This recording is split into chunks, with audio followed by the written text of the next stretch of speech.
अॻिते वधंदे ख़बर शामिल कयूं कंबर मां, जिते स्टेशन रोड ते अणॼातल शरपसंदनि मोटरसाइकिलुनि जे दुकान खे बाहि ॾेई छॾी आहे। बाहि लॻण सबबि लखे रुपयनि जो सामान सड़ी रख थी वियो आहे। अवां खे अपडेट कंदा हलूं। अहम ख़बर आहे त कंबर में स्टेशन रोड ते अणॼातल शरपसंदनि मोटरसाइकिलुनि जे दुकान खे बाहि ॾेई छॾी आहे। बाहि लॻण सबबि लखे रुपयनि जो सामान सड़ी वियो आहे। अवां खे अपडेट कंदा हलूं। अहम ख़बर आहे त कंबर जे स्टेशन रोड ते अणॼातल शरपसंदनि मोटरसाइकिलुनि जे दुकान खे बाहि ॾेई छॾी आहे।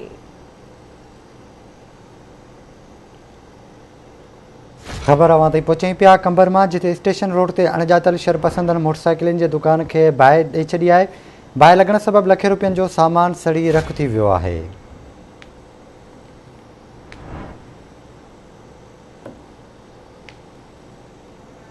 तफ़सील मालूम कंदासीं कंबर मां आवाज़ टीवी जे रिपोर्टर हाकिम ख़ासकेली खां। जी हाकिम, कहिड़ा अपडेट्स आहिनि?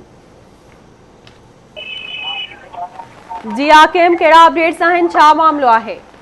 हाँ जी, कंबर शहर जे कंबर छिदाकोट रोड ते कंबर शहर में हिकु मोटरसाइकिलनि जो दुकान आहे, जंहिंखे ओचितो बाहि लॻी वई आहे।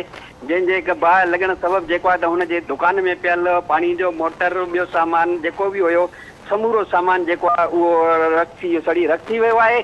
उन सिलसिले में पोरियत हफ़ीज़ुल्लाह मेमण जेको उन मीडिया खे ॿुधायो त राति देरि सां शरपसंद माण्हुनि जेके फटाका हणी मुंहिंजे इन रोशनदान मां दुकान में अंदरि उछलिया, जंहिंजे करे दुकान खे बाहि लॻी वई, जंहिं सबबि दुकान में पियल जेको उहो समूरो सामान जेको सड़ी रख थी वियो आहे। मां हिकु पोरियत ग़रीब आहियां, जेको मां पंहिंजो बजड़नि जो रोज़गार करे पंहिंजो घर हलाईंदो हुयुमि। उन जे सिलसिले में जेको आहे त मां हिकु मिस्किन जेको आहियां, मुंहिंजो समूरो सामान सड़ी वियो आहे। ऐं मां वस वारनि खे अपील थो कयां त मुंहिंजी जेकी आहे त मदद कई वञे, त मां पंहिंजो बचड़नि जो रोज़गार करे सघां। हिन वक़्तु मुंहिंजे दुकान में समूरो सामान जेको आहे उहो सड़ी रख थी वियो आहे। जी